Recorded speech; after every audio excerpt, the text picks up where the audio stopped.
Good afternoon and welcome to our event today, Lessons for Littles. We are here with Franklin Area Moms and Franklin Area Against Racism. Thank you all for coming, both live and virtually. We're excited to have you here for today's discussion. So before I hand over to Kobe, I'd like to just go through a few quick housekeeping items. For our virtual attendees, let's just keep in mind for our live audience that we do have virtual attendees, so if we can please try to keep side conversations to a minimum for the next hour, that would be appreciated just to make sure they can hear us all clearly. For audience questions live, we have a roving mic that we'll be bringing around later. So for our setup, we're going to have each speaker will speak for about 5 minutes, and then we're going to have a lot of time for questions and answers and discussion. So you'll all have a chance to participate. So if you have a question, please raise your hand and wait for the mic. For our virtual attendees, you can put your comments in the comment section on the live stream, and we'll be able to feed those through to Kobe. We do have a book drive table here if anyone is interested in our book drive that will be featuring books of diverse characters going to local preschools, so please take a peek at that after the event. And then on our website after the event, we will have a book list from the Franklin Area Library. We also will have additional resources, and the recording of the video will be posted there, so you can keep an eye for that. A couple quick thank yous. I'd like to thank both the members of Franklin Area Moms and Franklin Area Against Racism for helping us put together today's event. I'd like to give a quick thanks to Teddy Gallagher's Irish Pub right on Main Street in Franklin. They've provided the bar stools for us today. If you haven't been there, I highly recommend checking them out. And also thank you to the Uman and Winokur family for helping with the staging for today, and the Franklin Public Library for their book list that they've put together for us. So without further ado, I'm going to hand over to Kobe. As you may know, Kobe is one of our Franklin town councilors, newly appointed, and he's a lifelong Franklin resident and very involved in our anti-racism work within the community. So thank you, Kobe. Thank you. Yeah, thanks everyone for coming.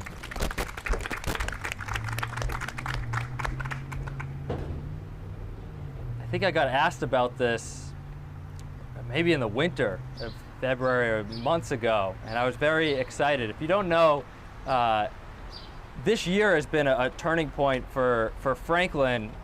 I think around the nation it was, but especially in the wake of the murder of George Floyd, Franklin had some of the largest political participation I've seen in my time here.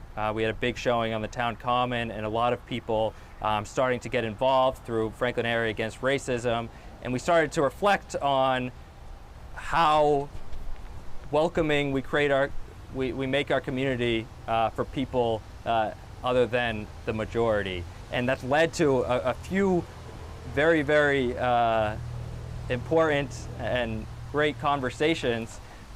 We had a great one with students reflecting on their experiences in town. We had one with the police and learning about opportunities for police reform.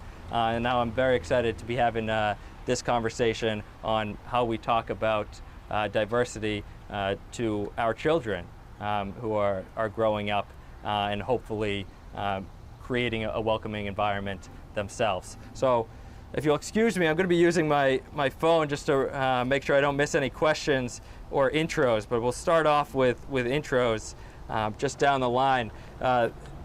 We have a very talented panel, and we're lucky to have them. First is Julie Parsons. Julie Parsons is the newly appointed Executive Director of the Cambridge Ellis School in Cambridge, Massachusetts. For the past 17 years, she has served as a kindergarten teacher at the Gordon School in East Providence, Rhode Island. Over the course of her tenure, Julie has developed and facilitated race-based affinity groups for both children and adults. She has co-authored 2 articles for NAIS magazine, as well as has spoken nationally. Julie continues to consult with schools on topics such as identity, privilege, anti-bias, and anti-racist educational practices. Also joined by Dr. Ashley Cameron. Dr. Ashley Cameron is a licensed psychologist in Massachusetts. She graduated with her PhD from Northeastern University and received her clinical training at McLean Franciscan Children's Hospital and public schools. She provides evidence-based psychological treatment for children, adolescents, and adults ranging from 2 to 60 years old. Dr. Cameron has certification as a national certified school psychologist and a health service provider, and has specific training in supporting children and adolescents through school-related issues. She uses an integrative and holistic approach to teaching individuals with depression, anxiety, ADHD, adjustment, stress, relationship, and cultural diversity issues. Dr. Cameron uses a variety of treatment modalities, including cognitive behavioral therapy, narrative therapy, management relaxation techniques, acceptance commitment therapy, mindfulness-based interventions, internal family systems, and motivational interviewing. In addition, she works as a school psychologist for Boston Public Schools, where she provides counseling, assessment, and consultation services to help schools develop and implement social emotional learning at the system level. And finally, we have Jamil Adams. Jamil remains very well known in the New York City area in slam poetry circles, known as Harlem 125. Jamil was a frequent and highly regarded figure in competitions in New York and beyond. Jamil has become a part of the Boston area poetry scene and joined a team of poets who have won numerous competitions regionally and nationally. Jamil has also become well known in the Boston area for his work leading workshops dealing with issues of diversity. Several times in the last couple of years, Jamil has been called to local high schools, colleges, and communities to help bring a calm and constructive unity after racial incidents have happened. Known for his work, Jamil is asked to be a panelist to give presentations on a broad range of topics regarding diversity and pluralism, and also is asked to prepare presentations in response to very specific incidents or conditions. Jamil appears at a dozen college campuses every year, and he's a human highlight of poetry and edu activism. And he's also a friend of mine and a resident in Franklin. And finally, we're joined by two Franklin High students, both lifelong Franklin residents, both members of the Diversity Awareness Club at Franklin High. Sophie Chenard is also a member of the Diversity, Equity, and Inclusion Committee for the Franklin Public Schools, and Mia Story is also a member of the Girl Up female empowerment group at Franklin High. With all of that, I'm going to start off with you, Julie. Thanks for joining us. Thank you very much. It's wonderful to be here. First of all, I want to thank once again the two groups that brought us together today as panelists, and I also want to thank my co-panelists here. It's wonderful being here together with you, and thank you, Kobe. You know, a piece that I often bring to families in my work, both as an early childhood educator and early childhood education leader who is committed to anti-racist practice and diversity and equity issues, is really for families, especially for white families, to begin also doing their own work and doing their own journey about what whiteness means to them and how they've been socialized and impacted by whiteness. So it's kind of like knowing about yourself and where you come from, so then you can start fostering a sense of curiosity and awareness in your own children. And to do know that our infants, let's be reminded that they are showing preference for what is familiar to them as early as in their infancy stage. Now, this doesn't mean we have little babies walking around who are racist, but what we are saying is as children continue to grow and develop, they're really looking for cues outside in their society and in their families and in their teachers and their education environments and what they do outside of school, and that they are looking towards us to help provide a sense of moral grounding, but also a space for questions are okay, and speaking into topics, especially for white families, into race, into difference, because children are organizing all the time. This is what they do naturally, the young child.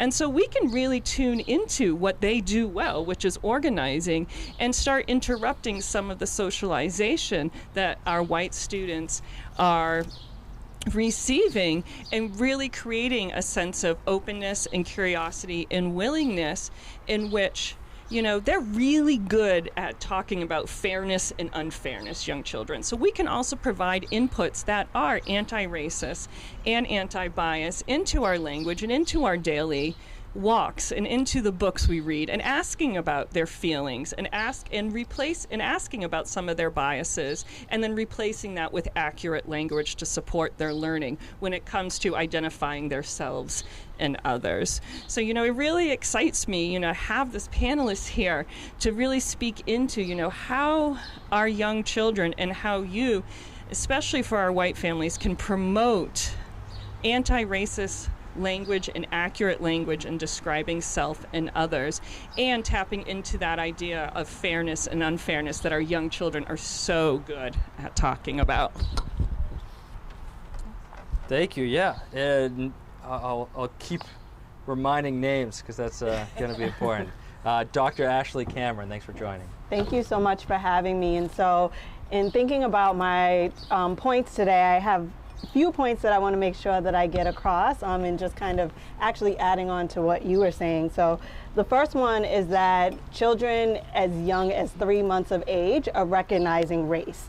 And so there's a lot of psychological research, so I'll just read off some statistics just to kind of give an example of where kids are at developmentally from 0 to 8 years of age. So at birth, babies equally look to faces of all races, but by 3 months of age, babies look more at faces that match the race of their caregivers. Children as young as 2 use race to reason about people's behaviors. But by 30 months of age, most children use race to choose playmates. Expressions of racial prejudice often peak at ages 4 and 5. And by 5, there was a research study that showed that Black and Latinx children in research settings show no preference towards their groups in comparison to white groups. However, white children at this age remain strongly biased in favor of their whiteness. By kindergarten, children show many of the same racial attitudes that are of the dominant culture. And one promising research study said that by having explicit conversations with our children between the ages of 5 to 7 about interracial friendships, that can dramatically improve racial attitudes in as little as a single week. So it's very important that we are having these discussions, and when we're having these discussions, providing a framework for our children. Young children don't really have a context for understanding what's going on, and so as the adults in the world, we're responsible for helping to frame and provide that context for them. One way that we can do that is by being mindful about the media that we're taking in, the books that we're sharing, providing stories and teaching about the history of things. So for example, I think about holidays such as the origins of Thanksgiving or Columbus Day, being able to teach our children about the history within this country. Also, another resource that I really like, so I'm just going to plug it in there because I found out about it recently, is the Equal Opportunity Book Box. And it's a monthly subscription, and they have book boxes for ages 0 through 8, and then I think 8 through 16. And they send books every month from diverse authors. And I really enjoyed reading the books that have come from that, because it helps to create a very, at night probably when you're reading books to your children, it helps to create a really deep discussion about all different types of voices and adding more to that to your family. I think also another big important part, or my last part, is helping our children to learn to become allies. And so helping them to use their privilege as a way to help uplift the voices of others. So being an ally doesn't mean necessarily coming in and saving the day for people of color, but being able to create a space where people feel safe to share their stories, everybody, to share their stories and being able to feel loved and appreciated and respected. One of the ways that I think about, when I think about what being an ally means, I think about it in the form of childbirth. And this may sound a little strange, but bear with me. So for a lot of the dads out here in the audience, as much as you knew what was going on during labor and delivery, the truth is you have no idea what was going on during labor and delivery. You only knew that probably maybe she was experiencing pain, but not really the depth of what was going on. But even in not knowing that never stopped you from advocating for your spouse, that never stopped you from standing up for her when things were going on, supporting her through the labor process. And that, because you ultimately knew, or I think you ultimately knew, that what she birthed was going to impact your life and her life as well for the rest of your lives. And so that's what we want to teach our children when we say being allies. You may not necessarily know specifically everything, that all of the pain that comes from a racial experience, but but not allowing that to stop you from standing up when you see something, calling out bigotry and different things like that. Appreciate it. Yeah. Thank you. Jamil? I absolutely had no idea what was going on. But I was there. Yes. I was there. Yes, you were there. I was like, whatever you need, baby, I'm there. I'm right there. And the ally piece, I'm gonna add on to that what my colleagues and my homies have shared there. And that is the following phrase. Repeat after me. Say love. Love. How you love. How you love. Who you love. Who you love. Again, love. Love. How you love. How you love. Who you love. Who you love. Now, think about this. Love, how you love, who you love. The ally piece, right? In essence, what the doctor is saying is be there for folks and to be there with them. When you think about people that you love, and think about them right now, if they're hurt, if they're injured, if they're in some way, shape, or form in pain or in danger, you don't stop short and tell them, I've done all that I can. I'm going to chill right now and let somebody else help you. Do we do that? No, we don't do that. We figure out how we're going to be there so that we can assist and make sure they get the help that they need. So we come at this, having conversations with littles or with anyone from a perspective of love and loving people, you figure out how to have that conversation and do it in a way that is respectful and is also filled with integrity. You feel me on that? You feel me with that? So it's not as complicated as we're making it seem. It is very doable and very possible. So again, just remember that. If nothing else you remember from me, just remember that love, how you love, who you love. And that's how you go into the conversation, because then you're going to figure out, okay, this is a little person.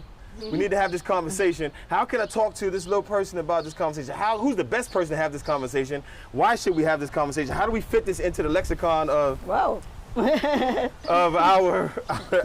natural situation? You know what I mean? So to help along with that, I'm big on acronyms. I've created this acronym called FAVE, right?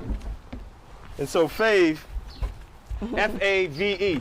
So the F stands for family. Everybody say family. Family. We got to figure out what your family looks like, what your family, how it appears to the world, how society may view your family. That's going to dictate in some way, shape, or form how you have that conversation and when you may have that conversation. I have 4 kids, 1 Latin, and then I have 3 girls of color. That's how they identify right now.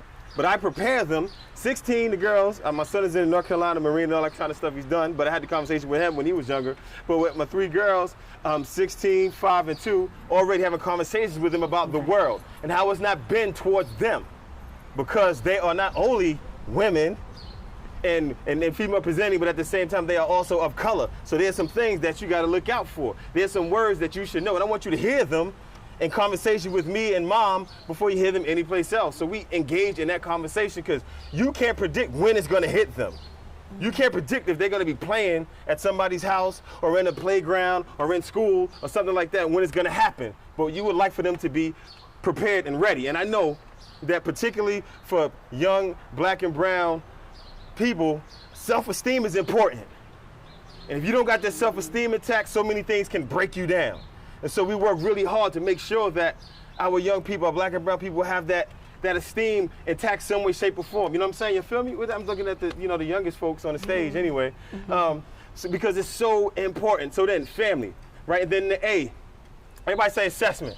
Assessment. You got to assess, how can you have this conversation with your family? Are you good at having this conversation about race, about gender, about sexuality, about haves and have-nots and equity and inclusion? Are you good at that, or do you require some assistance? And if you require some assistance, reach out for some people to assist you. You got 5 people, 6 people up here on the stage right now. At least I know at least 2 of us definitely like, this is what we do. So you can reach out to us if you need to do that. All right, so that's important to think about that. There's a lot more to it, but only got 5 minutes. The next thing, everybody say values. Values. Values, align these with your family values. You shouldn't be saying something that disagrees with your family values. You shouldn't say, you know what, treat folks equally, and at the same time, your behavior suggests something very different. You can't say this, but when you're out in public, you're doing different things that suggest otherwise. More than anything else, young people pay attention to what we do. That whole thing, do as I say, not as I do, that's why be what you're supposed to be. Be about that life. Let them follow your example. Have that conversation. Align it with your family values. Next, E, say equity. Equity. Talk about it whenever it's possible. Today is a hot day. You might say, you know what? This climate is indigenous to different parts of the world. Talk about that, and you can bring it in any number of ways. When the news is on, don't think the little ones aren't paying attention to the news. I think young people are so much more intelligent than we give them credit for. How many times have young people said something that made you say, wow, I never thought about that, or they're really intelligent. They're so more intelligent than we give them credit for. They can navigate the conversation more than we think they can. We just have to couch it in a way that makes sense and that is respectful. And again, that follows the family structure, your assessment, your values, and then how you're going to talk about equity. You know what I mean? So, and the other piece, it can be exciting. It can be engaging. It doesn't have to be intense every time. It doesn't have to be so stoic or so aggressive. It can be very warm and very approachable. It's something that happens routinely. It shouldn't be something that only happens when there's issues or when there's a problem. It should be built into conversation all the time. And so I'm gonna pause there. There we go. Thank you. All right. Thank you. And lastly, I'll give Sophie and Mia a chance. If you could talk about what inclusion means to you and what it's been like growing up as a young student of color in this town, even. I think as a student in Franklin, growing up in a town that is predominantly white, and me myself being, mostly white, and with a mother who's biracial, and a dad who's white, I grew up around a lot of white people, and I didn't grow up around very many people of color. And so despite being a person of color, I still wasn't I still didn't really understand, and I don't think I really understood until I was well into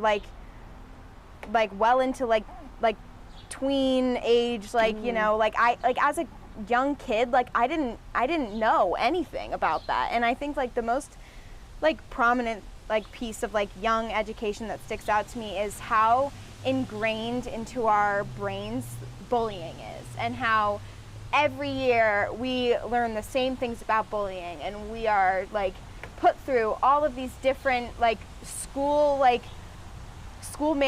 mandated curriculum surrounding bullying, and racism is just bullying, but we don't know anything about it until we're in middle school, and we don't hear anything about it. And I think it's because people are so afraid of it, and people are so afraid to talk about it, and so we don't learn, and then that's how it gets worse. And so when we aren't learning from a young age, we aren't growing. And when we aren't given the opportunity to learn and grow when we're still impressionable and young, that's why we have problems like kids in high school saying slurs without realizing how horrible it is, and kids saying things that are just inherently racist and then saying, but I'm just kidding, because we aren't taught that it's bad. We are just, it's just not brought up. The idea of racism is just discarded. And so when you're in a classroom of 20 people and there's one black student, and everybody is sitting there and commenting on, wow, your hair is so big and puffy, and wow, look at that, and all this stuff, and students of I know there were students of Asian descent are criticized for their cuisine all the time, and during lunch and all that stuff. And so it's we aren't taught to accept other people. We're taught what's normal, and then we just kind of take that and run with it. And I think that it's really important for young kids to have have like the idea of racism and how we can grow and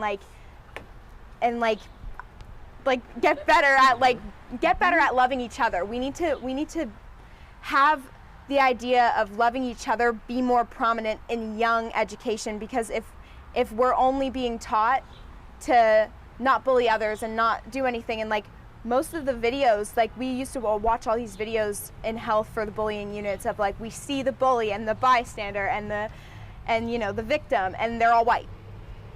And so you never see kids of color in these situations. And so how are we supposed to know how to react when the bullying is racially motivated? And so that's, I think, what I have to say. Appreciate it. My name's Mia. I very much agree with what you said. When it comes to what you said about equity, I think we grow up in especially Franklin is a town where racism is, I heard someone say, like a quiet blanket over the town. No one talks about it as much. It's very much, oh, we don't see color. You're just who you are. If I were to bring up that someone called me a slur, it's, oh, I'm sorry it happened. We'll make him write you a letter. We'll give him no recess.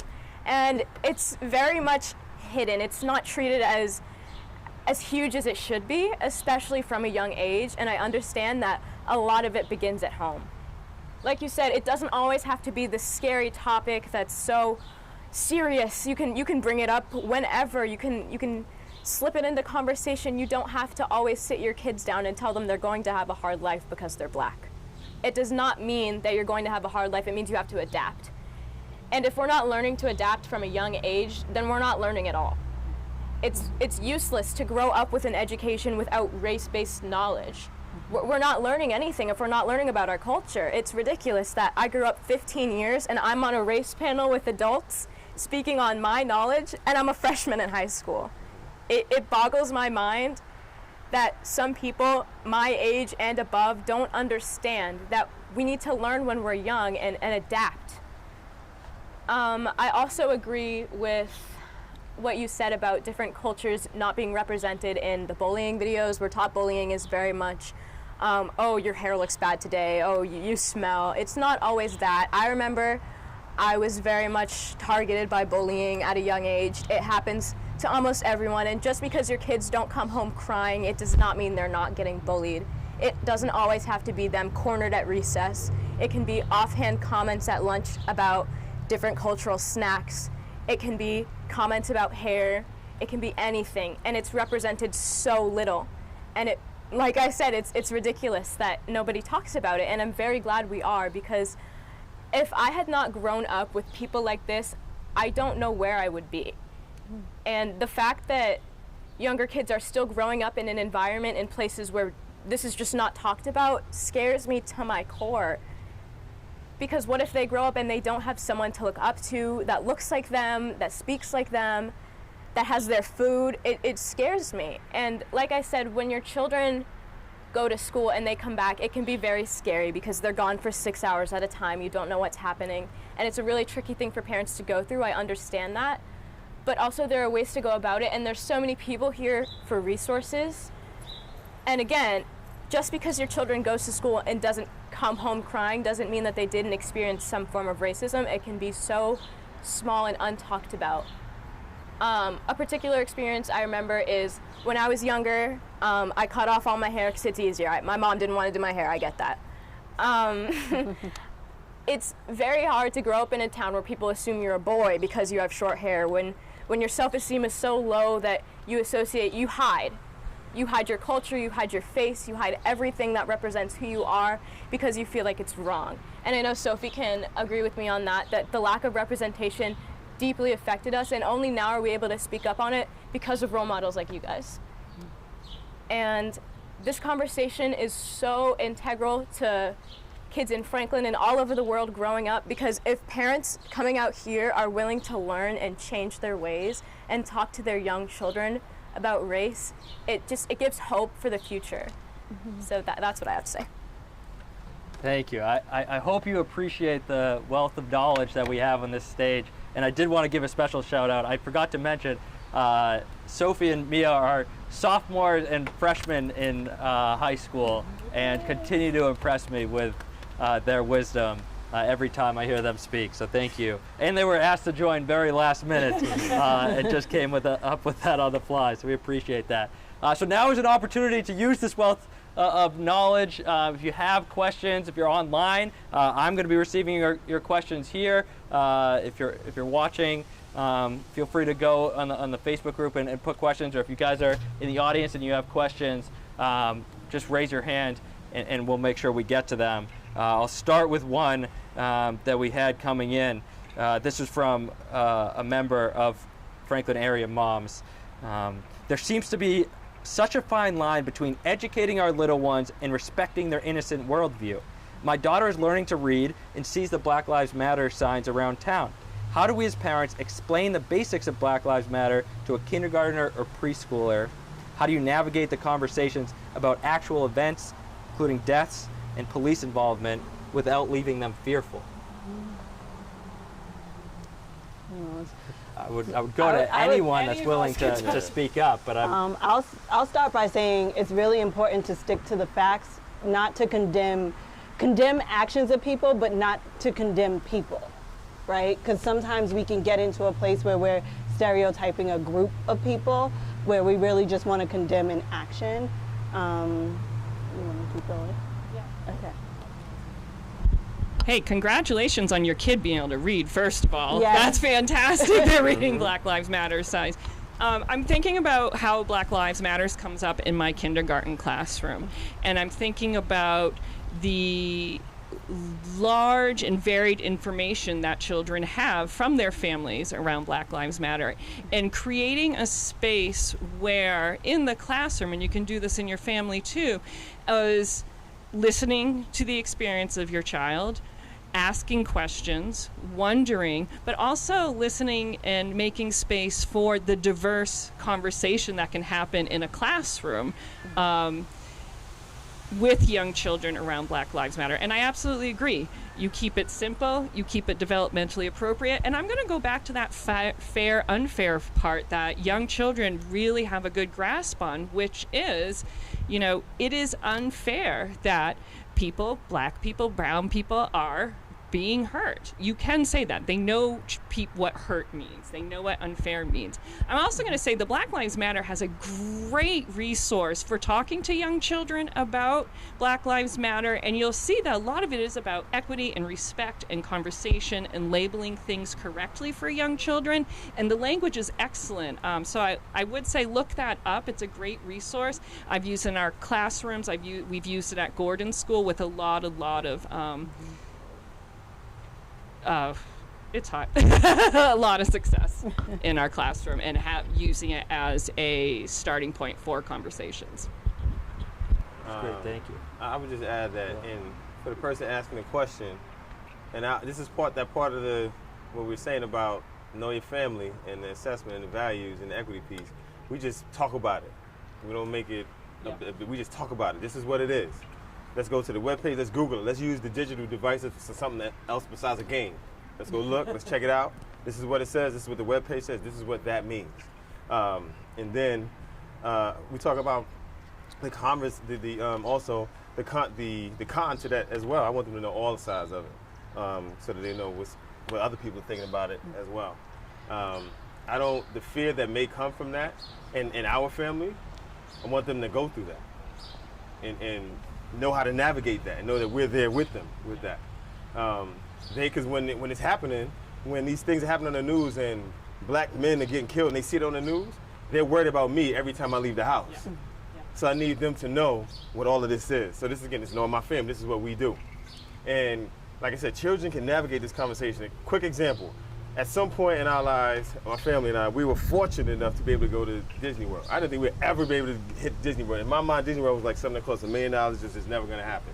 But things happen, so we were able to go. And when you go there, you have the opportunity, some people, to get this thing called a Fast Pass. So we get the Fast Pass, that means you got to wait online to get on the ride. And so we're walking. I'll get on one of the latest rides at Disney at the time. And then, so our youngest daughter's like, well, why are we walking past everybody? And I'm like, well, we got this thing, we got this Fast Pass. Just talking about equity when you have the opportunity. We got this Fast Pass thing. And then, we had to do some things, we had to pay a little extra to get this and be able to do. So why can't everybody walk with us to the thing. I said, well, this is the economics of it, baby. And so this is how that worked out. I said, but you know what? If you want, we can get in the line and we can wait with everybody else. Now, it gets a little interesting there. She's like, nah, we can keep going, kind of thing. So, but there's a reality. And we spoke about that too. Well, why do you want to keep going?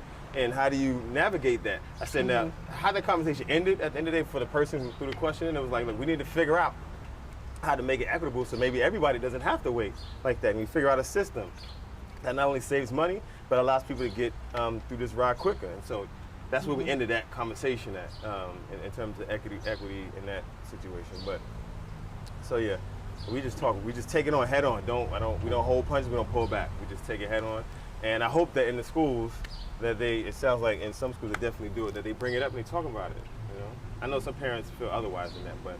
I was going to add to also knowing that as a parent you have the strength in you to sit with your child during unpleasant emotions. Yeah. It's also not important just to have these conversations, but it's also important to teach your kids how to sit with unpleasant emotions when things don't add up. And I know that's really hard because especially with kids under the age of 10, if they experience something that's unpleasant, right? If a baby cries, we just want to do whatever we can to like stop the crying or stop all of that. But what happens is eventually they get to middle school, they get to high school, and they don't know how to sit with unpleasant emotions. They don't know how to deal with that. So also knowing that you know your child best, and also that you have the strength to be able to sit with them in that unpleasant or uncomfortable conversation and teach them how to manage unpleasant emotions around that too.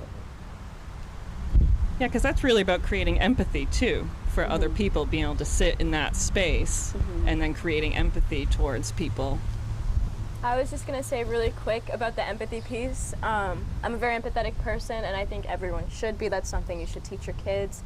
And to the person who asked the question, if your child sees this in the news or sees it going on, I think the easiest thing you can do is just give it to them straight, like you said. And also, children are very naturally susceptible to empathy. So if you introduce, people are hurting, we want them to not hurt. Just even if you have to bubble it down to that, it's just so simple. It comes down to, like I said, people are hurting and we want them to not hurt. Great. I'll go to the audience first. If anyone in the audience has a question, we do have a mic to provide. I'll give you a few opportunities, so it's okay if you don't at the moment. We do have a question. Awesome. Okay. This is a question I was going to submit beforehand, but I still don't know the right wording, so I'm just going to go with it. So, watching the video that was previously done from the Franklin High School students talking about their experiences and talking about the first time that they were called a slur word, absolutely devastated me and started this loss of sleep for me about how do I prepare my son, who's not going to hear words like that in my house, to be able to stand up and be an ally in a situation like that. So do you have any guidance on how we can help our kids through those types of conversations and those sorts of situations? Is it a conversation I should be having with my children about what those words are and what they mean and why it's inappropriate to use them? Or do I allow him to experience it and then we sit with that emotion afterwards about what it was? What sort of guidance can you help provide us for that? Well, I think that's If I could just repeat the question just so we all hear. That would be, yeah. So the question was regarding, we had this video go around Franklin of a discussion that Franklin High students had, students of color, and their experiences in Franklin, and a lot of them shared experiences of being called racial slurs or very directly being called out by race. And the question is, as a parent of a student that's not of color, how do we prepare them to respond, or do we even prepare them to respond, or do we just react to it? When how do we prepare them to be allies in those situations? I think that one of the things you said was really interesting. I never thought of it before. You said, how can I help my son who's not going to hear these words in my house? And I kind of think sometimes we forget that, unless you're hearing these words or, seeing them somewhere, you don't know that they exist. And so for a lot of kids, sometimes they hear words and then they just say them because It's just a new word that they learned. And so when they don't know the meaning behind these words, or they don't know what they're saying, they don't realize, the baggage that comes with it. And I think that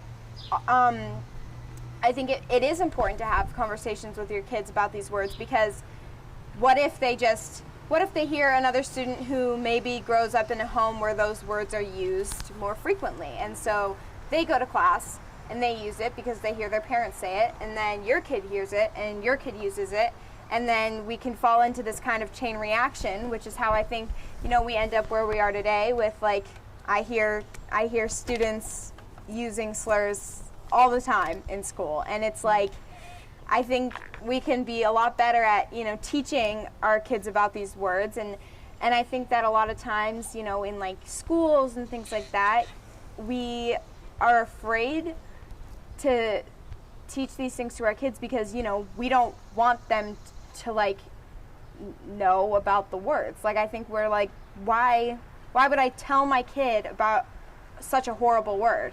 Like, I don't want them to use it, so I'll just hide it from them. But I think that knowing something that's really bad is better than just being ignorant to it. Because I think that sometimes it's like when a kid hears like a swear from another kid on the playground and they don't understand why it's bad. And so they grow up not thinking it's bad. And then maybe they don't have parents that if maybe they say it, maybe their parents will just be like, don't say that again. And then kids, when they're young, hear their parents say that, and then of course they're going to say it again.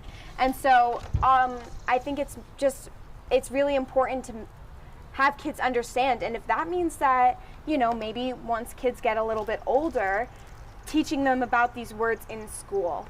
Because I think that especially when you're young, you listen to things that your teachers say, because maybe that changes once you're older because you've matured and you maybe don't take them as seriously. But when you're little, you take your education very seriously. And if somebody in that high of an authoritative position is telling you this word is going to hurt others, the others in that situation are your classmates. And when you're little, everyone is your friend. And if somebody who is your teacher is telling you that you could hurt one of your friends by saying this, and this is why, that's gonna really strike you as a young child, because everybody's your friend, and you don't want to hurt the people that are your friends. Anyway, yeah. One piece that I've engaged in over the years, too, during different developmental stages for young children and giving them agency, is breaking down to words that hurt and words that heal. So being able to be proactive. And so, with 5-year-olds, those words may sound very different than 8-year-olds, than 10-year-olds, than 14-year-olds. But being able to have that throughout within your family or within education, that gives also students agency to be able to speak up when they hear these words being used to others, and letting them know the historical context, especially as the students get older, the history behind it, they will connect to and understand where these words are coming from, and that's huge. Yeah. So I'll add, to answer your question again, is there's probably going to be so many other things that your kids are not going to hear in your house that they're going to hear out in the world, right? And then I go back to love how you love who you love. When it's profanity, or when it's explicit in some way, shape, or form, you probably have some ways you engage with your family with that conversation. With the same content, do the same thing. It's probably music, it's probably movies, it's probably books, all kinds of things that, before you read that, before you see this, before you experience this, let me give you what I know about it. Or maybe let me put you in touch with somebody who could, who could walk you through that a little bit before you get into that. You know what I mean? The other piece is that vocabulary is so important. We misuse language all the time, or use language differently all the time. Vernacular and slang switches up language all the time. And so it's important to know the capacity of language and the capacity of words. A word like normal, when you add race and gender to that, it's different. When you tell when you tell girls of color, be civil, what does that mean? You know what I mean? If you tell young men of color, what does that mean? Be civil. It's the same thing like with casual. In the workplace, casual Friday or whatever. All right, when you say that, you know my casual is different than your casual. And it is. But keep that in mind. Violence, is all violence physical? I would say not.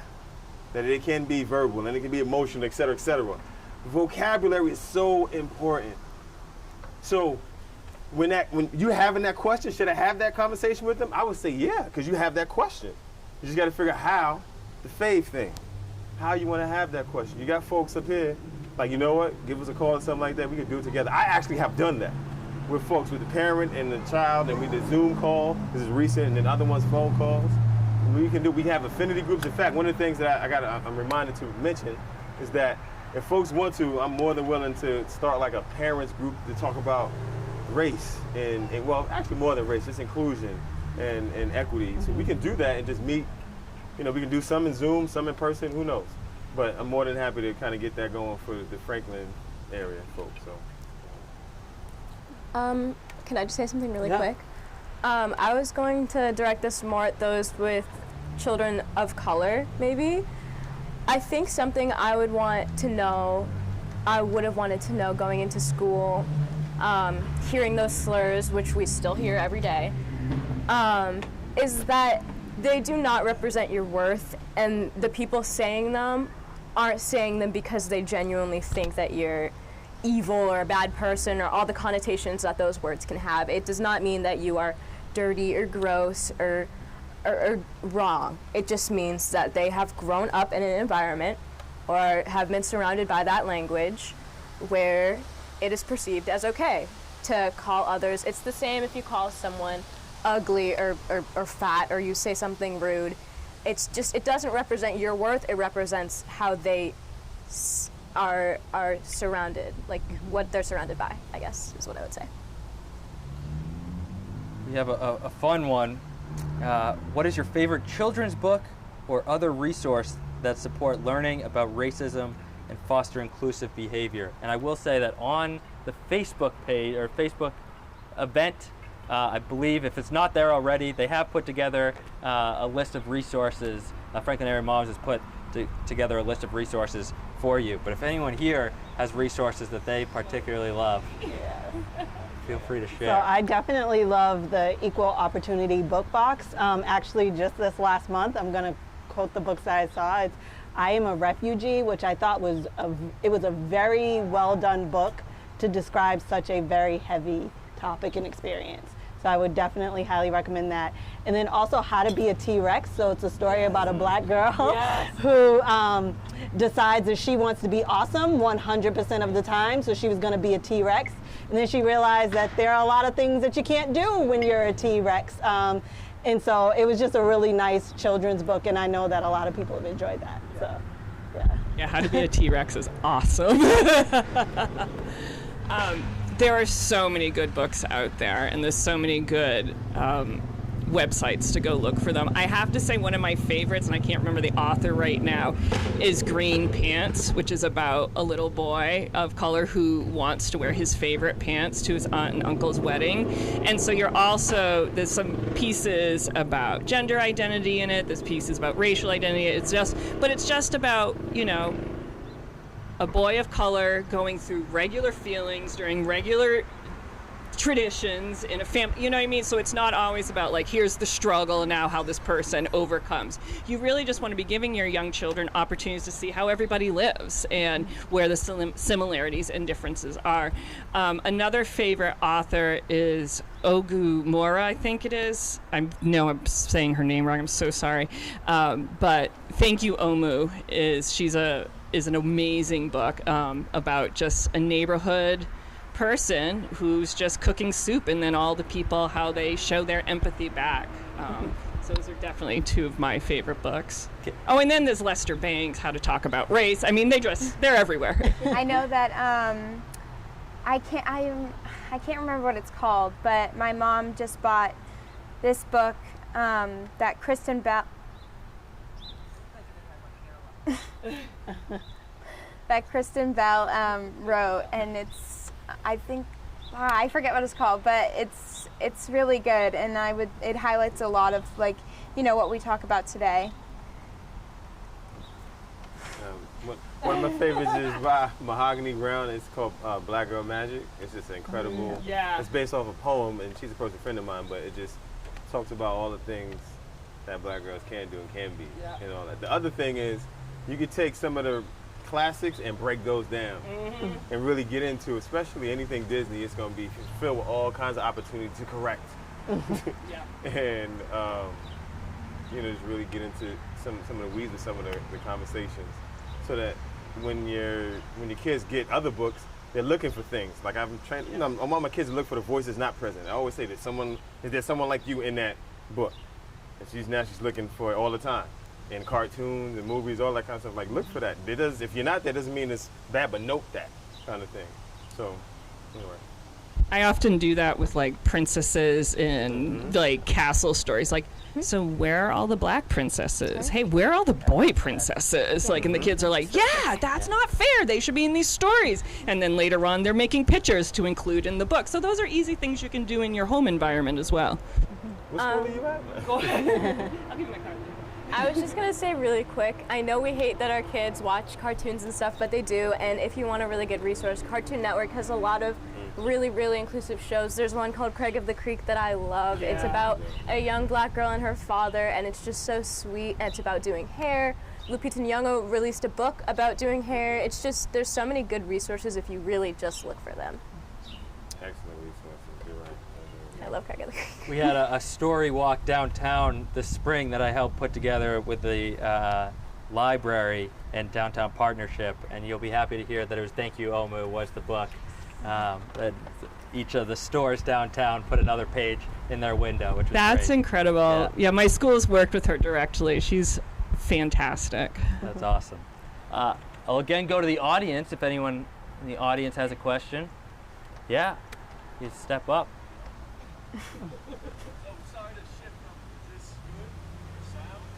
I'll repeat it. As long as I hear, we'll be okay.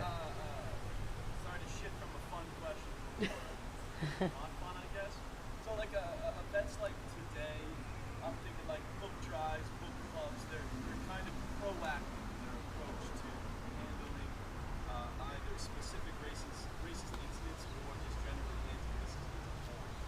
And speaking as a classroom teacher, there are moments when there are incidents of racism, whether it be overt or kind of subvert, right? Like they do pop up in the classroom. So what's the best way to deal with in public incidents in the reactive sense of the word?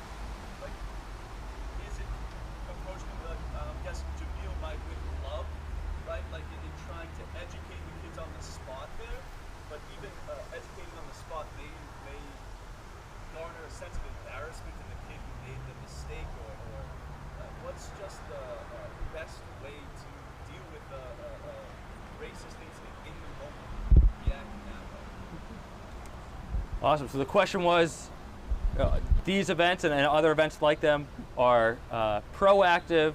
The question was, when something does come up, when there is an instance, how do we be reactive appropriately? How do we respond to them in the moment or as a community in the aftermath?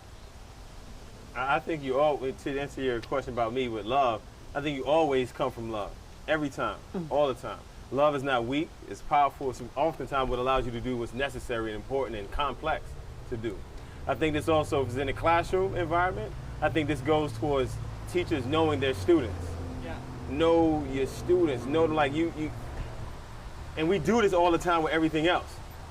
Know your students. If you know your students, you can have a conversation with them that's way more intimate regarding the situation, whatever it is, whether it's online, which is something that happens more regularly than it should, or if it's something that happens in the classroom and in public, because what's going to happen at some point, it may become public, but if the teacher is able to connect with that student because they know the student, that conversation can be very impactful, the conversation can be very engaging, it can and it may actually lead the student to doing some atoning and correcting, and there's a moment of of evolution, not only for the folks that were involved, but for the entire class.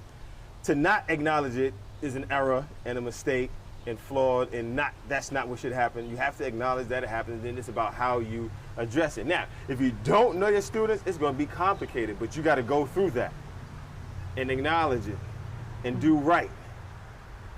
I mean, and it's so much, and it's also dependent on the situation.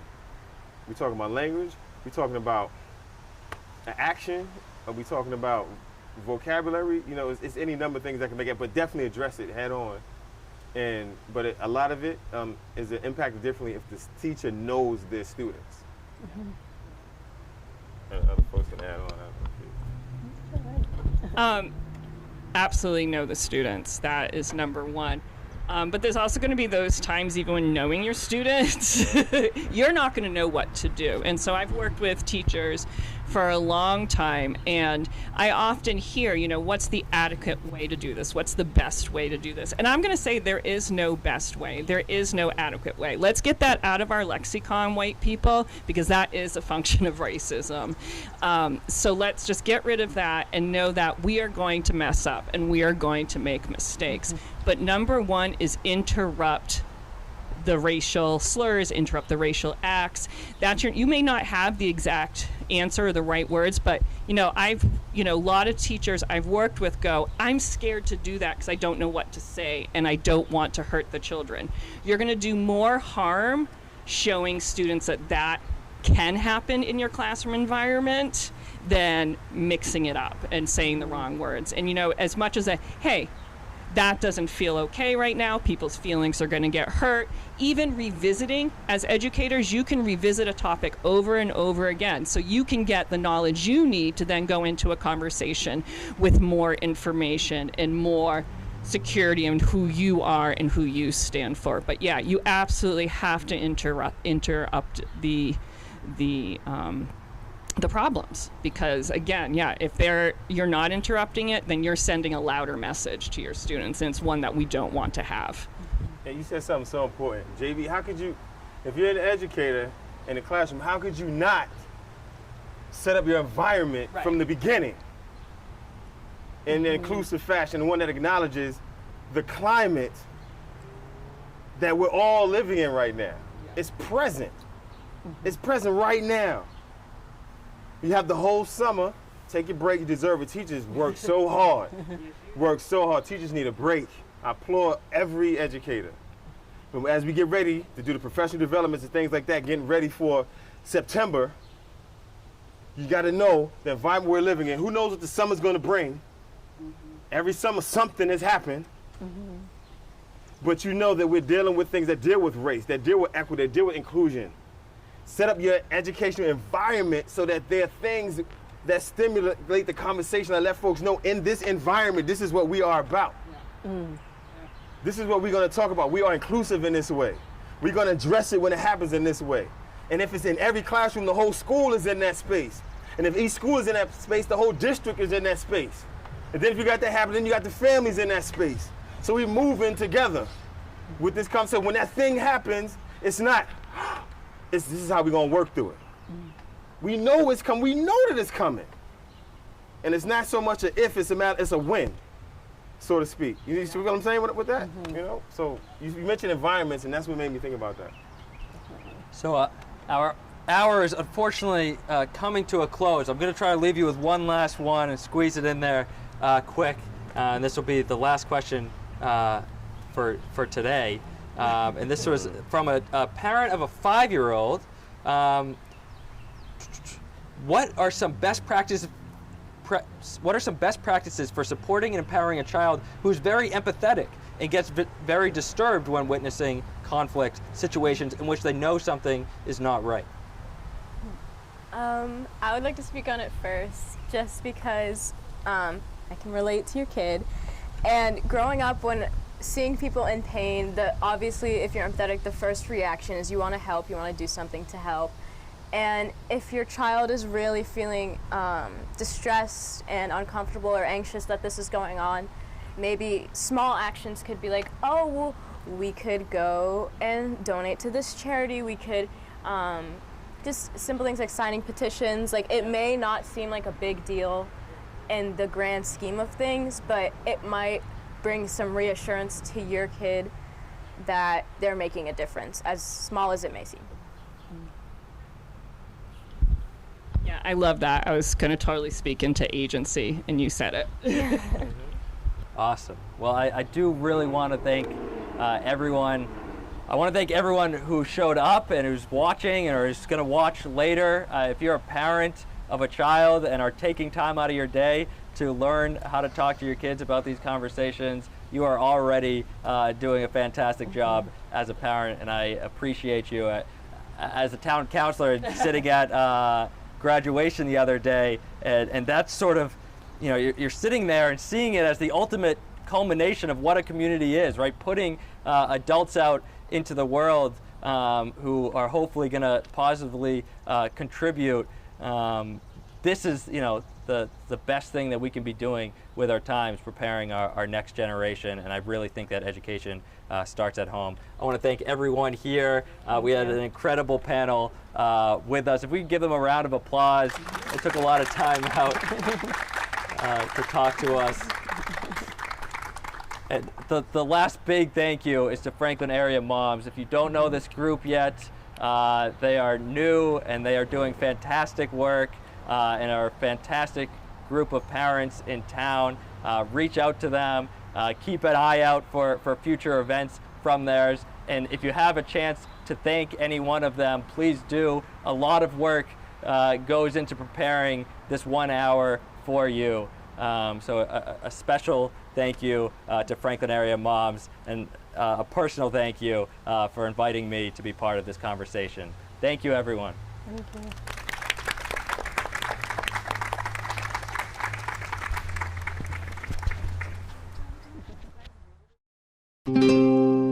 This program was made possible by your Franklin friends and neighbors, good folks just like you.